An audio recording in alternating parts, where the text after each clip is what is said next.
Hi everyone, welcome you all. आप सबका स्वागत है हमारे फिजिक्स के वीडियो सीरीज में। आज के लेक्चर में हम लोग सर्कुलर मोशन का एक टॉपिक देखने वाले हैं, banking of road. So circular motion में कुछ क्वांटिटीज हम लोगों ने डिराइव की थी, that is s is equals to theta r, v is equals to omega r, a is equals to alpha t, a r stand for radial acceleration which is equals to v square by r, m से multiply कर लूंगा तो force हो जाएगा। Okay ये सबका derivation या फिर आपको प्रूफ चाहिए रहेगा तो रोटेशनल मोशन का थर्ड पार्ट आप लोग देखो, वहाँ पे मैंने सब कुछ डिस्कस किया है। सर्कुलर मोशन और रोटेशनल मोशन में सेम हम लोग टर्म्स यूज करते हैं। तो आपको याद क्या रखना है, ये क्यों लिखा है मैंने, ये जो रेडियल एक्सेलरेशन है ये काफी इंपॉर्टेंट होता है कोई भी कर्विलिनियर मोशन या फिर सर्कुलर मोशन में।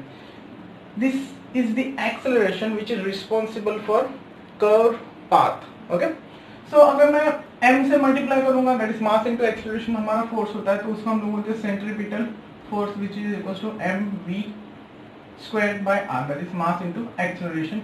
ये इंपॉर्टेंट फॉर्मूला है, that is centripetal force which is responsible for curve path और ए circular motion of any object. ये आपको याद रखना है। Centripetal force is equals to mv square by r, omega के फॉर्म में लिखोगे तो m omega square by m omega square r, ये सेंट्रीपिटल फोर्स का फॉर्मूला है। ओके, सो अगर कोई भी ऑब्जेक्ट अगर गोल गोल घूम रहा है तो उस पर सेंट्रीपिटल फोर्स लगना ही चाहिए। It may be revolution of electron और प्रोटॉन। सो इलेक्ट्रॉन और प्रोटॉन के बीच में जो फोर्स ऑफ अट्रैक्शन होता है जिसको हम लोग कूलम्स फोर्स बोलते हैं, that force actually providing necessary centripetal force. Force of attraction between moon and earth, moon घूम रहा है हमारा, करेक्ट, तो जो फोर्स ऑफ अट्रैक्शन है वो है हमारा इस केस में आएगा centripetal force which is gravitational force. तो सेम वे में अगर आप कर्व रोड है, आप लोग रोड से जा रहे हो कार लेके, बाइक लेके, ट्रक लेके, सो अगर सडनली टर्न आ रहा है, सो टर्न लेने मतलब कर्व पाथ में जा रहे हो। अगर कर्व पाथ में जा रहे हो that means there is must be some kind of centripetal force acting on your vehicle। उसकी वजह से हमारा vehicle क्या हो रहा है, टर्न हो रहा है along circular path। ओके, सो उसके लिए हम लोग टर्म यूज करते हैं बैंकिंग ऑफ रोड। इसमें हम लोग क्या करते हैं, रोड को एक कुछ अलग तरीके से डिजाइन करते हैं तो उससे हमें हेल्प मिलती है गाड़ी को टर्न करने के लिए, ये हम लोग देखने वाले हैं। तो जरूरी नहीं कि बैंकिंग ऑफ रोड हमेशा किया जाता है, अगर बैंकिंग नहीं किया है तो उसको हम लोग बोलते हैं अनबैंक रोड। तो हम लोग सारे केस देखेंगे। अनबैंक रोड में सेंट्रीपिटल फोर्स कहाँ से मिलता है, गाड़ी टर्न कैसे होती है। बैंकिंग ऑफ बैंक्ड रोड में दैट इज एंगल अगर दिया रहेगा, देखते हैं एंगल का मतलब यहाँ पे क्या होगा। बैंक्ड रोड में गाड़ी टर्न कैसे लेती है। एंड सम थर्ड केस हम लोग देखेंगे, कॉम्बिनेशन देखेंगे banking of road and unbanked road के बीच में। ओके, तो ये आपको याद रखना है, centripetal force is equal to mv square by r। Okay, next हम लोग अभी अनबैंक रोड देखते हैं। अनबैंक रोड में सेंट्रीपिटल फोर्स कैसे आता है। ओके, ये याद रखना आप लोगों को। ओके, फर्स्ट केस देखते हैं हम लोग अनबैंक रोड। अनबैंक रोड मतलब प्लेन रोड है, कुछ है फ्लैट सरफेस और आप लोग टर्न मार रहे हो। ओके, सो टर्न मार रहे हो तो आपके लेट्स से एक एजम्पशन ले रहे हैं, जो आपका व्हीकल है उसका मास हम लोग m ले रहे हैं। जिस रोड से आप लोग टर्न ले रहे हो उसका कुछ रेडियस होगा, उसको मैं ले रहा हूँ r, और आपके जो व्हीकल है उसका स्पीड ले रहा हूँ मैं v। ओके, v आप स्पीड से जा रहे हो। आपका जो व्हीकल है उसका जो टायर और रोड होगा उसके बीच में कुछ फ्रिक्शन होगा, सो कोएफिशिएंट ऑफ फ्रिक्शन में ले रहा हूँ mu. Acceleration due to gravity g, standard notation use कर रहा हूं। ओके, मैं बोल रहा हूं अगर गाड़ी टर्न ले रही है तो सेंट्रीपिटल फोर्स लगना ही चाहिए क्योंकि सर्कुलर पाथ में हमारी गाड़ी जा रही है। तो centripetal force is given by mv square by r। m होगा हमारा कार का, बाइक का या फिर ट्रक का मास होगा, v हमारा जिस स्पीड से हम लोग जा रहे हैं, r होगा उसका रेडियस। सो अब ये रेडियस ओके सॉरी ये रेडियस r यहाँ पे रेडियस है।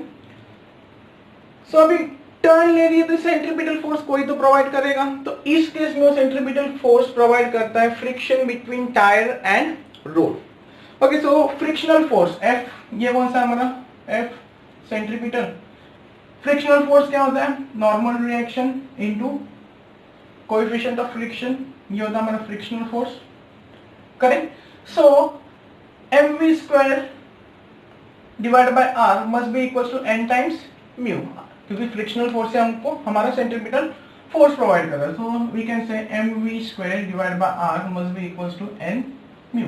इस केस में नॉर्मल रिएक्शन क्या होगा, क्योंकि हमारी जो कार है स्ट्रेट होगी, कुछ एंगल नहीं होगा, फ्लैट सरफेस पे रेस्ट है, फ्लैट रोड पे रेस्ट है, ये mg होगा, तो नॉर्मल रिएक्शन ऊपर होगी, तो n का वैल्यू क्या होगा हमारा mg। तो यहाँ पे सब्स्टिट्यूट करेंगे, so mv square by r is equal to mg mu. So m cancel हो जाएगा, सो v हमें मिल जाएगा, v is equal to under root mu r g. तो ये हमारी सेफ स्पीड हो गई, मैक्सिमम स्पीड, जिससे हम लोग व्हीकल को उस सर्टेन रोड से लेके जा सकते हैं। देखो ऑब्वियसली अगर आप लोग कुछ कर्व रोड से जा रहे हो तो ऑटोमेटिकली आप लोग थोड़ा अपना बाइक का या फिर कार का स्पीड क्या कर देते हो, कम कर देते हो, वो स्पीड इसके नीचे होना चाहिए। म्यू क्या होगा, अपने कार का जो टायर है और जो रोड है उसके बीच का फ्रिक्शन होगा। लेट्स से अगर मैंने पूरे रोड पे कहीं पे ऑयल डाल दिया, पूरे रोड पे ऑयल डाल दिया और आपको बोलो टर्न लो, इवन तो आप लोग स्टीयरिंग घुमाओगे टर्न नहीं लेगी कार, क्योंकि म्यू आपका क्या हो जाएगा, जीरो हो जाएगा। म्यू जीरो हो गया मतलब v का वैल्यू क्या हो गया, जीरो हो गया। v का वैल्यू जीरो मतलब मैक्सिमम स्पीड आपका अगर टर्न लेना तो कितना होना चाहिए, जीरो स्पीड होना चाहिए। इसका मतलब उस रोड पे अगर आप लोग 1 मीटर पर सेकेंड की स्पीड से भी जाओगे तो भी आप लोग टर्न नहीं ले पाओगे, क्योंकि एज पर फॉर्मूला टर्न लेने के लिए स्पीड कितना होना चाहिए, zero, when mu is zero.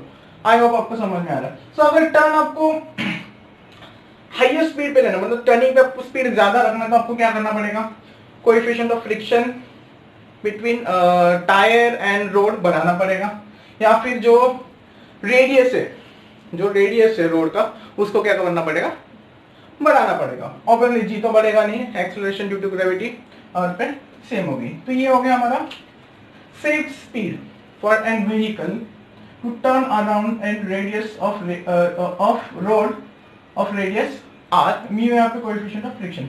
एक बात यहाँ पे इंटरेस्टिंग फैक्ट यहाँ पे है, ये जो v है ये आ रहा है इंडिपेंडेंट ऑफ मास, मतलब कार के लिए, बाइक के लिए, ट्रक के लिए, सब के लिए सेफ स्पीड का value under root mu r g आएगा, it is independent of mass. I hope ये समझ में आएगा रहेगा। ये है हमारा अनबैंक्ड रोड के लिए। नाउ बैंकिंग ऑफ रोड क्या होता है, बैंक रोड मतलब क्या होता है, नॉर्मली अभी यहाँ पे मैंने जो रोड लिया था वो ऐसे फ्लैट लिया था। सो कभी कभी हम लोग क्या करते हैं, ये जो रोड होगा उसको ऐसे थोड़ा सा इंक्लाइन कर, टेढ़ा कर देते हैं रोड को। ओके, यूजुअली रोड अगर ऐसे होगा फ्लैट, तो हम लोग क्या करते हैं, उसका एक जो एज है उसको ऊपर कर देते हैं विथ एंगल थीटा। इसको हम लोग बोलते हैं angle of banking, a b angle of banking theta. ये क्या होगा, आउटर एज होगा, मतलब ये रोड ऐसे आ रहा है और ऐसे घूम रहा है, टर्न मार रहा है। ओके, इस केस में आपको व्हीकल यहाँ पे होगा। ओके, अभी प्योर लेट्स से मैं यहाँ पे जैसे बोला था मैंने, फ्रिक्शन जीरो कर दिया तो स्पीड क्या आएगा, जीरो आएगा, सेफ स्पीड जीरो आएगा। यहाँ पे थोड़ा सा केस को सिंप्लीफाई करता हूँ मैं। यहाँ पे मैं फ्रिक्शन एज्यूम करके चलता हूँ, जो टायर है और जो मेरा रोड है इसके बीच में फ्रिक्शन जीरो है एज्यूम करके चल रहा। ओके, जरूरी नहीं होगा कि फ्रिक्शन जीरो होगा। और एक जो हम लोग केस देखने वाले उसमें हम लोग फ्रिक्शन को कंसीडर करने वाले। सेकेंड केस में मैं क्या कंसीडर कर रहा हूँ, सिर्फ एंगल ऑफ बैंकिंग। तो इस केस में मास m डाउनवर्ड डायरेक्शन में एक्ट करेगा, तो फोर्स आएगा mg, नॉर्मल डायरेक्शन ऐसे जाएगा। ओके, एंड नॉर्मल डायरेक्शन को दो पार्ट में डिवाइड कर सकते हैं हम लोग, vertical and horizontal. Vertical part हो जाएगा मेरा n cos theta and horizontal part हो जाएगा मेरा n sin थीटा। तो n sin थीटा क्या कर रहा है, अंदर खींच रहा है। अगर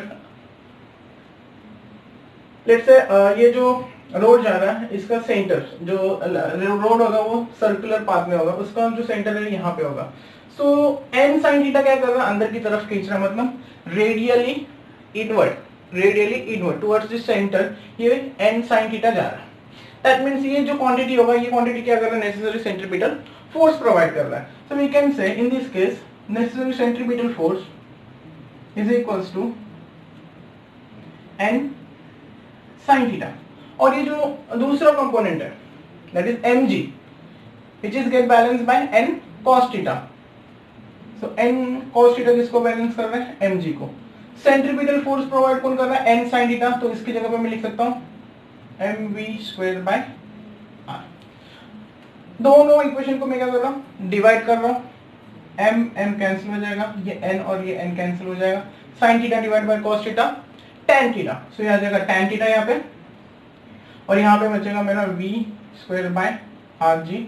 सो यहाँ पे आर जी को वहां पे लेके जाऊंगा तो v का वैल्यू मिलेगा v is equal to under root tan theta r g. Okay, यहाँ पे मैंने क्या कंसिडर किया, सिर्फ बैंकिंग कंसिडर किया, थीटा फ्रिक्शन कंसिडर नहीं किया। फर्स्ट पार्ट में मैंने क्या किया था, अनबैंक्ड रोड कंसिडर किया, फ्रिक्शन कंसिडर किया, बैंकिंग कंसिडर नहीं किया। ओके, तो यहाँ पे क्या समझ में आ रहा है, जितना मैं आउटर एज है जितना मैं उसको ऊपर करूंगा उतना मेरा स्पीड सेफ स्पीड बढ़ते जाएगा। ओके, इसको ऑप्टिमम स्पीड भी कभी कभी बोलते हैं, v o optimum speed. Okay, I hope यहाँ तक सबको समझ में आ गया रहेगा। जैसे जैसे मैं थीटा बढ़ाते जाऊंगा उतना मेरा स्पीड बढ़ते जाएगा। आप लोगों ने मौत का कुआं देखा रहेगा सर्कस वगैरह में। सो सर्कस में एक्चुअल में उनका सरफेस तो पूरा नॉर्मल 180 एग्जैक्टली वर्टिकल नहीं होता, थोड़ा सा ऐसा इंक्लाइन होता है, और जो बाइक रहती है वो एकदम फास्ट ऐसे घुमा रहे रहता है। सो वो लोग थीटा कैलकुलेट करते हैं, जो टर्ब रहता है, जो वेल रहता है जिसके अंदर वो लोग बाइक चला रहे हैं, उसका रेडियस उन लोगों को पता रहता है। ओके, तो वो लोग आर कैलकुलेट करते हैं। उस स्पीड से अगर वो आप लोग घूमोगे, उस स्पीड से आप लोग अगर अपना बाइक को चलाओगे तो आप लोग कभी भी नीचे नहीं गिरोगे, क्योंकि नेसेसरी सेंट्रीपिटल फोर्स आपको मिलते जाएगा। जैसे जैसे वो लोग स्पीड कम करते जाएंगे वो क्या करते हैं, स्पाइरली ऐसे नीचे नीचे आते जाते हैं। ओके, ऊपर आते वक्त भी धीरे धीरे स्पीड बढ़ाते हैं और वेल के एकदम ऊपर आते हैं। ये प्रिंसिपल यूज करते हैं मौत के कुएं में। ओके, अभी नेक्स्ट हमारा सेगमेंट है जहां पे हम लोग angle of banking and friction दोनों को भी कंसीडर करने हैं। रियल वर्ल्ड में ऐसे ही होता है, हम लोग बैंकिंग भी देते हैं, रोड को बैंक भी करते हैं और नेसेसरी फ्रिक्शन भी प्रोवाइड करते हैं। इस केस में अभी हम लोग क्या करने वाले, थर्ड केस में दोनों कंसीडर करने वाले हैं। ओके, सो दोनों कंसीडर करने वाले, ये सेम डायग्राम बना रहा हूं मैं। ओके, सो यहाँ पे mg एक्ट कर रहा है, यहाँ पे नॉर्मल रिएक्शन है, ये है मेरा n cos थीटा, ये है मेरा n sin theta as per banking of road के हिसाब से आ रहा है। ओके, फ्रिक्शन फोर्स कैसे होगा, ये यहाँ पे रोड होगा। ओके, फ्रिक्शन फोर्स कैसे जा रहा होगा, यहाँ पे इस डायरेक्शन में फ्रिक्शन फोर्स होगा, correct, F। Correct, friction force को भी दो पार्ट में डिवाइड कर सकता हूँ, एक पार्ट यहाँ पे जाएगा F cos थीटा और दूसरा पार्ट आएगा यहाँ पे F sin थीटा। ये एंगल थीटा होगा ऑब्वियस, अगर ये एंगल थीटा है तो, और ये एंगल भी हमारा क्या बन जाएगा, थीटा बन जाएगा। ओके, ये फ्री बॉडी डायग्राम हो गया हमारा। ओके, ये हम लोगों ने पॉइंट ऑब्जेक्ट कंसीडर किया जो रिप्रेजेंट कर रहा है हमारे व्हीकल को। सो इस केस में n cos थीटा को कौन बैलेंस कर रहा है, देखो n cos theta is equals to f sin theta plus mg, correct. So mg को लिख सकता हूं मैं, mg is equals to n cos theta minus f sin theta. Okay, horizontal component देखो क्या है मेरे पास, n sin theta and f cos theta. वो क्या कर रहा है, मेरे को नेसेसरी सेंट्रीपिटल फोर्स प्रोवाइड कर रहा है, that is mv square by r must be equals to n sin theta plus f cos theta. तो अभी क्या कर रहा हूं मैं, दोनों इक्वेशन को डिवाइड कर रहा हूं, डिवाइड करूंगा तो m कैंसिल हो जाएगा, बराबर तो मेरे को मिलेगा कहां पे गया, mg sin theta v mv square by r। Okay, सबसे चल रहा है पे जो mg sin theta, okay, v कहां पे देना गया, ओके, ये r ऊपर चला जाएगा rg by v square, correct. या फिर एक काम करता हूं, मेरे को v का क्वांटिटी ऊपर चाहिए तो मैं इसको इससे डिवाइड कर देता हूं। ओके, ये इक्वेशन 2 लिख रहा हूं, इसको इक्वेशन 1 लिख रहा हूं, इक्वेशन 2 को इक्वेशन 1 से डिवाइड करूंगा। ओके, सो मेरे को v स्क्वायर बाय rg मिलेगा नीचे, बराबर, और ये वाला टर्म ऊपर आएगा n sin theta plus f cos theta divide bye n cos theta minus f sin theta. Okay, next step में मैं क्या कर रहा हूँ, cos थीटा से डिवाइड कर दो दोनों तरफ, numerator and denominator. cos theta से डिवाइड करोगे तो ये बन जाएगा n tan theta plus f and ये बन जाएगा मेरा n minus f tan theta. Okay, frictional force क्या होता है मेरे पास, frictional force is normal reaction into coefficient of friction. तो f को अगर n म्यू से रिप्लेस करूंगा तो n कॉमन ले आ जाएगा ऊपर से, सेम डिनोमिनेटर से भी आ जाएगा, तो n कैंसिल हो जाएगा, तो यहाँ पे बचेगा tan theta plus mu divide by 1 minus mu tan theta. तो ये हमारा फॉर्मूला बन गया सेफ स्पीड के लिए वापस से। तो v का वैल्यू मिलेगा v is equals to under root r g, ये पूरा टर्म ब्रैकेट में लिखेगा, tan theta plus mu divide by 1 minus mu tan theta.